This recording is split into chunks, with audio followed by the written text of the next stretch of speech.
Hello guys, কেমন আছেন? I hope আশা করি সবাই ভালো আছেন।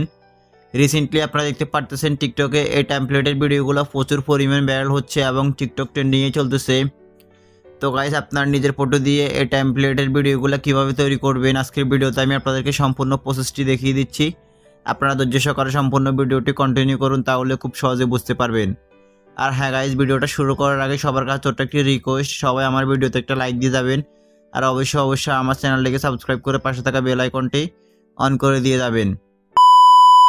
তো গাইস, এই টেমপ্লেটের ভিডিওটা তৈরি করার জন্য আপনারা ফার্স্ট অফ অল চলে যাবেন আমার ভিডিও ডেসক্রিপশন বক্সে। যাওয়ার পর আপনারা টেমপ্লেটটির লিঙ্ক পেয়ে যাবেন। সো আপনারা ওই লিঙ্কটির উপর সরাসরি ক্লিক করবেন। দেন আপনাদেরকে এরকম একটি অপশনে নিয়ে আসবে। সো আপনারা নিচে দেখতে পারতেছেন ইউজ টেমপ্লেট ইন ক্যাপকাট। তো আপনারা সরাসরি ইউজ টেমপ্লেট ইন ক্যাপকাটের উপর ক্লিক করবেন। দেন ক্লিক করার পর একটু লোডিং নেবে। লোডিং নেওয়ার পর আপনাদের সামনে নতুন একটি অপশন চলে আসবে। সো আপনারা নিচে দেখতে পারতেছেন ইউজ টেমপ্লেট। তো আপনারা আবার ইউজ টেমপ্লেট অপশনটির উপর ক্লিক করবেন। ক্লিক করার সাথে সাথে আপনাদের গ্যালারিটি ওপেন হয়ে যাবে। এখন আপনারা চাইলে এখান থেকে ভিডিও দিয়ে এডিট করতে পারবেন, আর যদি চান ফটো দিয়ে এডিট করার জন্য তাহলে ফটো দিয়ে এডিট করবেন।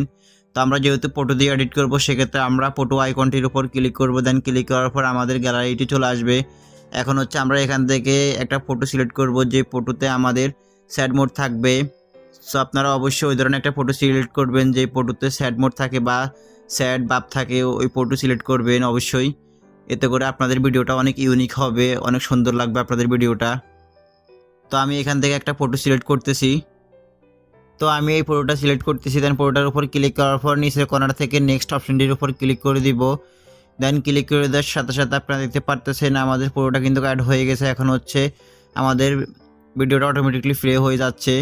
তো এখন আপনারা চাইলে এখান থেকে কাস্টমাইজেশন করে নিতে পারবেন। সো কাস্টমাইজেশন করার জন্য আপনারা এই অপশনটির উপর ক্লিক করবেন। দেন এখান থেকে চাইলে আপনারা ফটোটাকে ক্রপ করে নিতে পারবেন ডাবল ক্লিক করে। সো ডাবল ক্লিক করার পর আপনারা দেখতে পারতেছেন ক্রপ রিপ্লেস। সো আপনারা চাইলে ক্রপের উপর ক্লিক করে এটাকে ক্রপ করে নিতে পারবেন। তো আমি যেহেতু কিছু করতেছি না, সেক্ষেত্রে আমি এখান থেকে সরাসরি কনফার্মের উপর ক্লিক করে দিব। অ্যান্ড দেন আমি ভিডিওটাকে সেভ করার জন্য এক্সপোর্ট অপশনটির উপর ক্লিক করে দিব। অ্যান্ড দেন ক্লিক করার পর আপনারা দেখতে পারতেছেন এক্সপোর্ট উইদাউট ওয়াটারমার্ক নামে একটি অপশন। তো আপনারা সরাসরি এই অপশনটির উপর ক্লিক করবেন। দেন ক্লিক করার পর আপনাদের ভিডিওটা অটোমেটিকলি সেভ হয়ে যাবে এবং আপনারা চাইলে টিকটক থেকে এটাকে আপলোড করে নিতে পারবেন। তো গাইস, মূলত এই ছিল আজকের মতো আমার ভিডিও। যদি আমার ভিডিওটা দেখে একটু উপকৃত হন বা ভালো লেগে থাকে, তাহলে অবশ্যই আমার ভিডিওতে একটা লাইক দিয়ে যাবেন। আর অবশ্যই আমার চ্যানেলটিকে সাবস্ক্রাইব করে পাশে থাকা বেল আইকনটি অন করে দিয়ে যাবেন। আর কমেন্টস করে জানাবেন নেক্সটে কোন টপিকের উপর ভিডিও চান।